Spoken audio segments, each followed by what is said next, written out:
The views and opinions expressed on this podcast is solely of the creator and do not necessarily reflect the views and opinions of the listener. Listener discretion is advised. Also, ChatGPT and AI bots were not used or harmed in the creation of this podcast.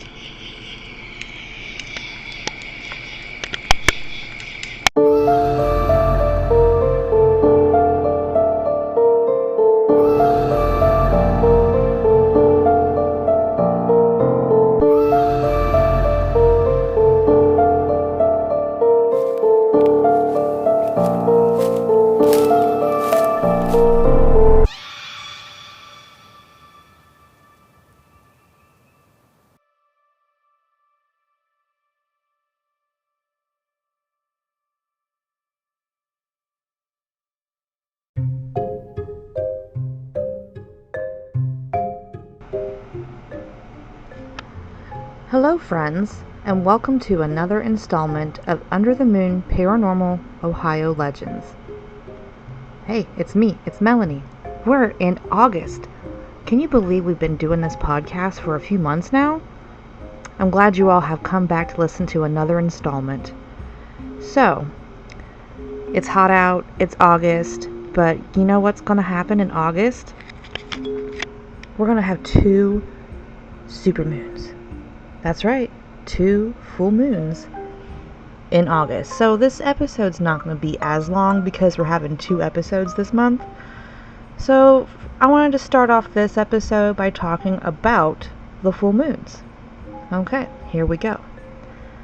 Ever since the sun shifted into the fixed fire sign of Leo, the main character vibes have never been stronger. And with Venus currently retrograding through this sun-ruled sign, everyone's been prioritizing and focusing on their own personal wants, needs, and desires. Self-care rituals have been at an all-time high, and your desire to be seen and appreciated has been far more demanding than usual. However, as the upcoming full moon unfolds, everyone will be less concerned with being in the limelight and instead focus more on embracing what makes you stand out from the crowd, even if it's a very thing that makes other people uneasy about you. While Leo season has placed plenty of emphasis on the external validation you're so keen on securing, the spiritual meaning of the August 2023 super sturgeon moon is calling you to show the love to the parts of you that you challenge the status quo. So it's asking you just to be yourself and embrace yourself moon. Yeah, it's the sturgeon moon on August 1st.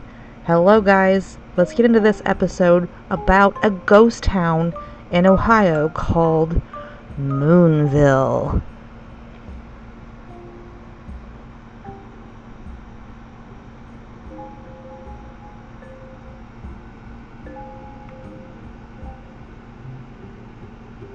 The Moonville Tunnel, located deep in the woods of southern Ohio, is an abandoned railroad tunnel. Built in the 1800s and was once an important part of the region's transportation system, but after the last train passed through in 1986, it became known for something much more sinister. According to locals, the ghost of a railroad worker who was crushed by an oncoming train in the spring of 1859 haunts the area. However, the brakeman is not alone. Visitors to the tunnel claim to have heard disembodied voices, felt sudden cold spots, and seen apparitions of long-dead rail workers. Some claim to have seen a headless conductor roaming the tracks outside of the tunnel, and that's what makes. Do you know this creepy place, Ohio? Moonville Tunnel. Moonville. The Moonville Tunnel is situated in a remote area of southeastern Ohio. It is believed to be haunted by the ghost of a man who died in the tunnel during the late 19th century. People have reported seeing a ghostly figure walking along the tracks and hearing phantom train sounds. Okay, so before we get to the haunted stuff, let's start with the history, like we always do. The now abandoned Moonville Tunnel in Ohio is one of those places you stumble across in the woods and just think, what is this place's story? If you're looking to dive deeper into the world of urban exploration, there's a book that I'm going to link into the episode for you. Moonville Tunnel history. It all started in the mid-1800s when railroad owner William Cutler was carving a path through southeast Ohio to try to reach Cincinnati. As Mr. Cutler's money began to dwindle, he began looking for ways to save money while still pressing forward with his railway. He eventually struck a deal with a man by the name of Samuel Coe, who convinced William to build on his land, free of charge. In exchange, though, the railroad would haul clay and coal off of his property. This deal saved the railroad and allowed it to continue on, all the way to Cincinnati. Several coal mines sprouted up over time, and soon the new town of Moonville was born. Moonville never was a large town, but it had a store and maybe around 100 or so people at its peak. Rumor has it that the town was named after a man with the last name of Moon, who worked in one of the general stores. There's no record of this to confirm it. Since the town was born from the railway, walking anywhere was extremely dangerous. You either had to hike through the thick woodlands or walk the railway trestle. By the 1920s, at least 6 people had lost their lives on the tracks. 66 years later, a 10-year-old girl would be the last victim the tracks would take. The fall of Moonville. As the coal mines dried up, so did Moonville's population. By 1947, the last family had left Moonville, and by the 1960s, the town and all of its buildings had vanished. The only remains of the old town is the town cemetery and, of course, the Moonville Tunnel. Due to dangerous crossing and overall less need for the route, CXS announced that it would be closing down the track permanently in 1988, with the last train going across the tunnel in 1986. So, there's a little bit of the history there for you. Now, from what I gathered, Moonville sits in Vinton County, Ohio, yeah. The tunnel had a few hundred of its headstones is the only thing that's left. So, the town was only around for about 100 years, but it had only a population of about 100 people as well. So, it was founded in the late 1800s.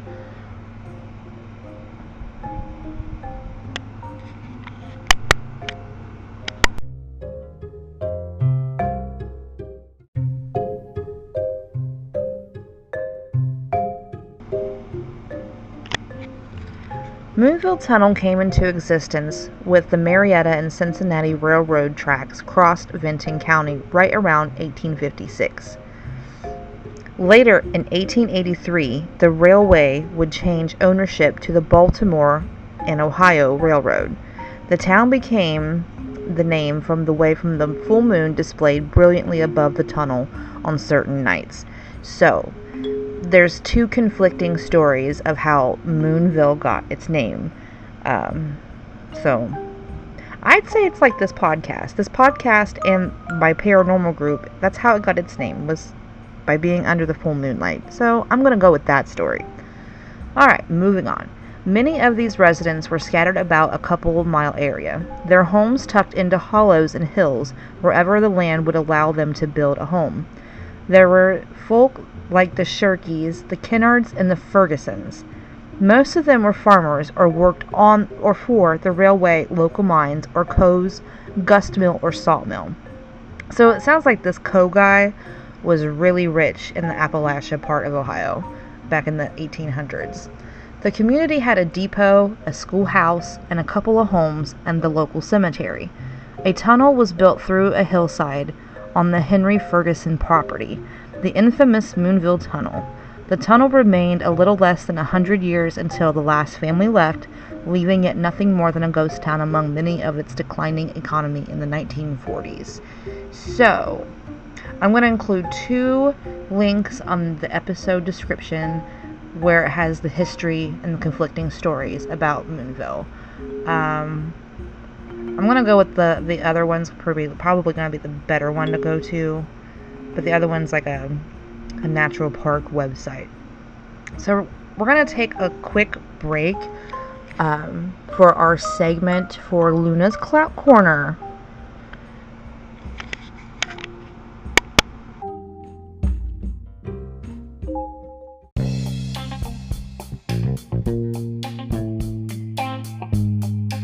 Hey, I'm here with my dog Luna. Luna. And I'm gonna talk to you, Luna, about barbecue. Do you like barbecue, Luna? Yeah, she's wagging her tail. You like barbecue? Oh, yeah, her likes barbecue. Well, let's talk about prieststexasbbq in South Salem, Ohio. Opening soon. Pop-ups on all over the town, really. You just gotta follow their Facebook page, Instagram, TikTok. Find them on socials. They have the best barbecue around. It's hands down. It's melt in your mouth brisket. Hands down the best mac and cheese and cowboy beans. And they've added new menu items such as smoked pies, pudding cups, and Mexican street corn. Dude, I'm going this weekend just to try some new menu items. Opening soon in South Salem.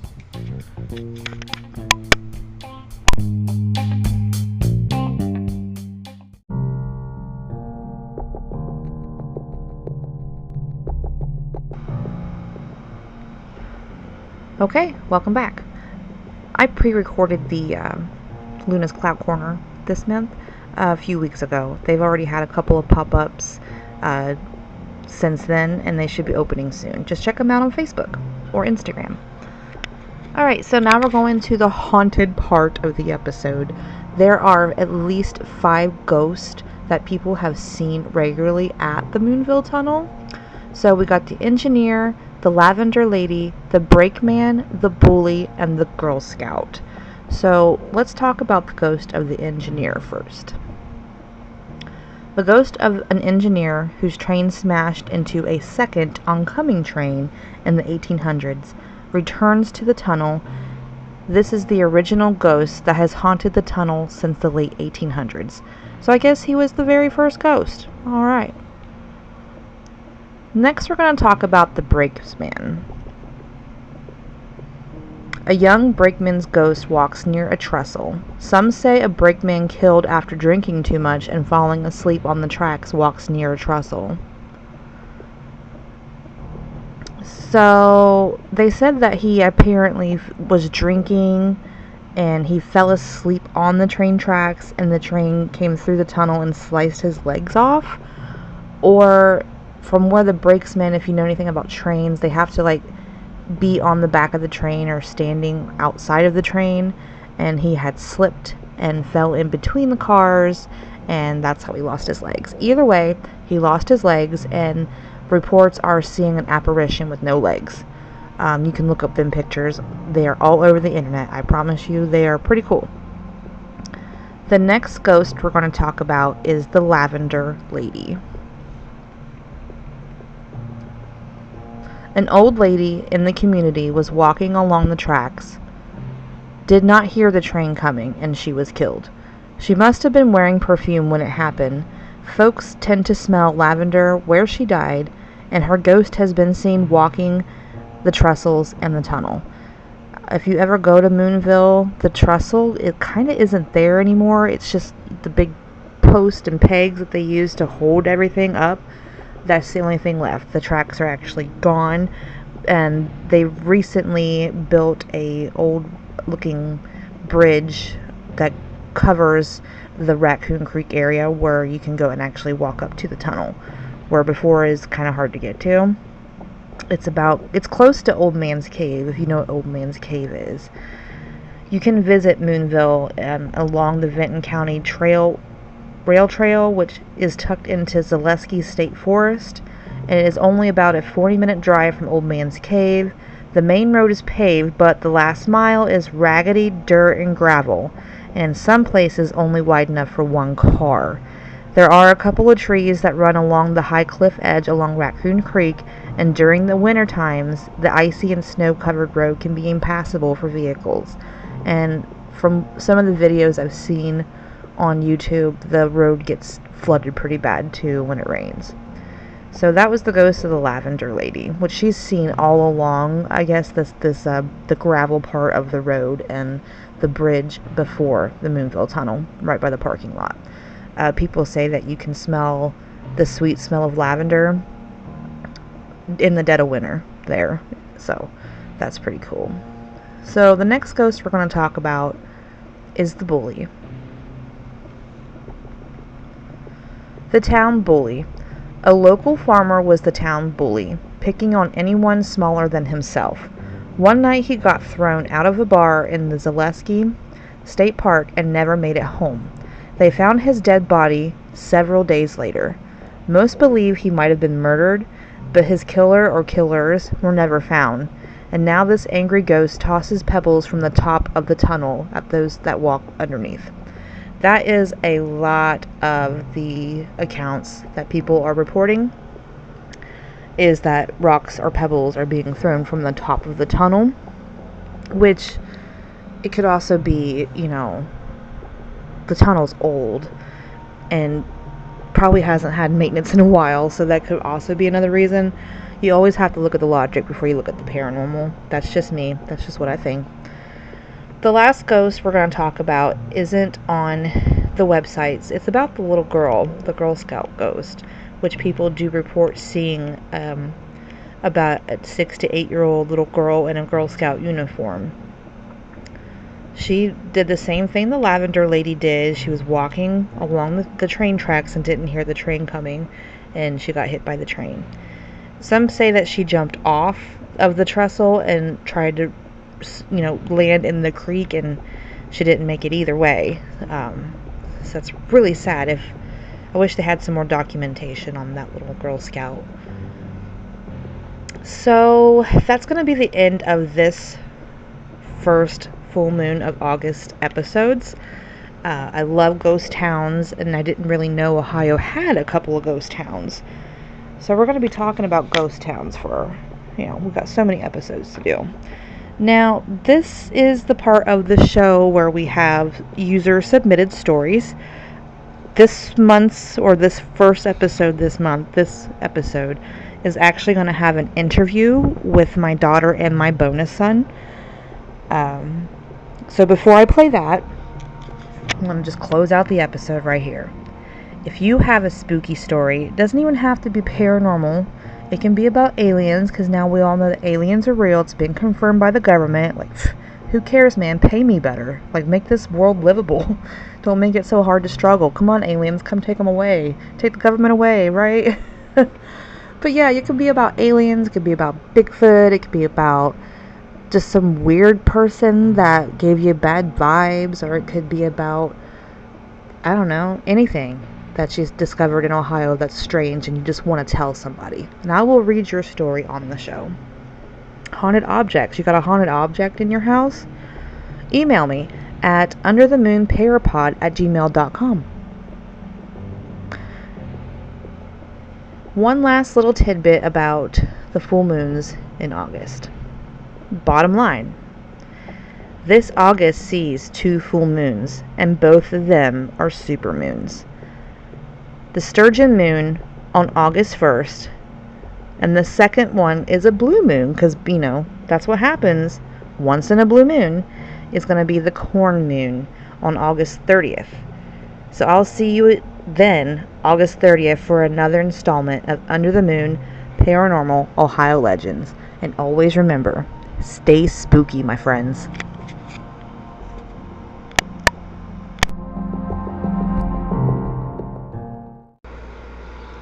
Interview with Phoebe and Gage. Start from the beginning. You guys were coming home. We were coming home from the mall at midnight-ish, probably later. We were coming home from Chillicothe, Ohio, because that's where we were stopping to get some stuff at the store before coming home. And we started to see these headlights behind us. You describe how they looked in your view. So we were starting to go on a lot of turns. It was starting to get really woody. A lot of the houses that we were seeing were starting to fade off. And the car that was getting behind us, their headlights were on their brights, and they were always like right on us, riding us. And then their headlights started to fade off and fade back on. And as we're going up and down the hills, every 3 seconds their headlights would fade bright, and then they would go back to low beam. But they wouldn't just click on or off, they would fade, and it would take them 3 seconds to get on or off. And then we're going down these hills, and they're getting closer and closer and closer until we can see everything in our car. And then as soon as we get down the hill, we look back and they're gone. There's no headlights. We looked, nobody fell off the hill. There was no sound or nothing. I even backed up a little bit, and we could not, there was nothing to observe. And how would you describe your feeling when you felt the headlights behind you? For me, I thought it was a person like messing with us, trying to get us like either Like scared or flashing riled lights, up but or it wasn't something. flashing, it was fading. There was no flash. It was just like a slow like fade on and fade off type thing. Well, when the car got behind us, right before they did, it started to just feel like almost like a weird headache, but not so much a headache, like more in like the back of the head. And so I just got a feeling that there was just something off. And then that's when like we started to notice like the weird pattern of the car behind us. I was the first one who noticed it, but I feel like Gage had a sense that something was wrong first before I did. But I was the first one who noticed that it was something with the car, because I was watching it and I just had like this weird feeling that I needed to look behind us. And then I kept watching it and I was like, Gage, what the fuck is wrong with that car? And he's like, nothing. And then he looks and then he's like, oh, there is something. And I personally felt terrified because I thought it was either like a human trafficker or like some hillbilly messing with us and like, you know. So you have like a bad sense of dread. Yeah. Okay, and then you thought the car went off the road and wrecked? Well, that's what I thought at first, because it was going really fast, as were we, on all these all these turves and curves and everything else going down a hill.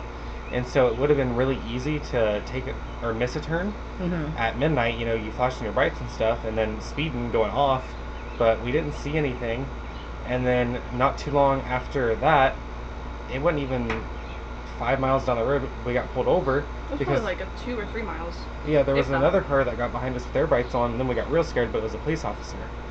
But he pulled us over and said that it was his mistake because he thought that we didn't have tags, but we did. But it seemed like there was, almost now it seems like there was a different reason he was out there. Almost, yeah. It was either, I feel like guardian spirit guides type thing, where like sending us somebody to let us know that we weren't in danger.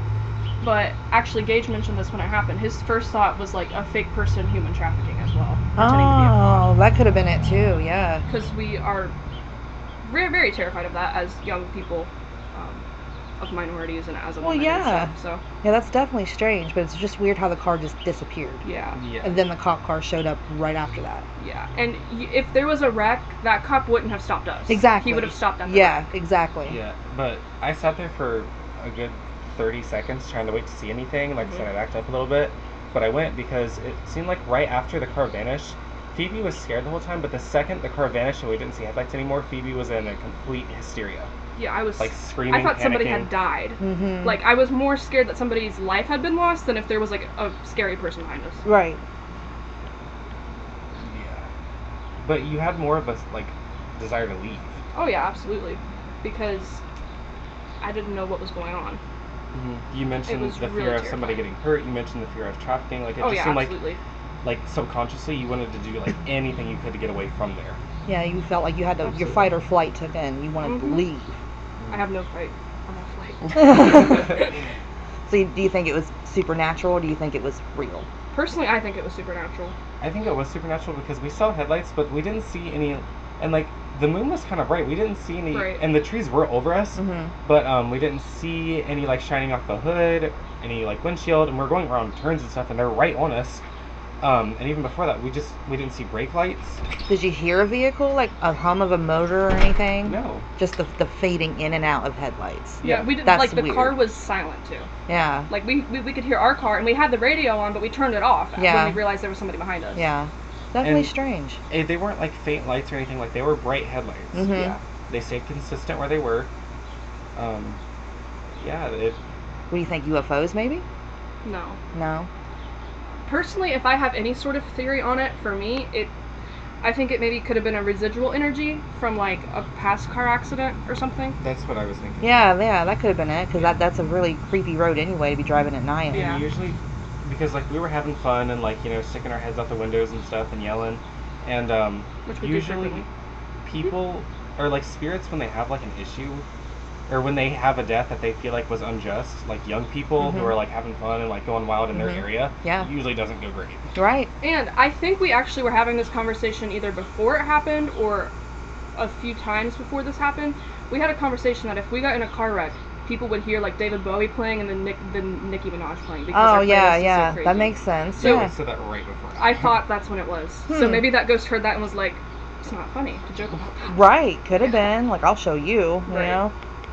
Well, thanks for the interview, guys. Mhm. All right.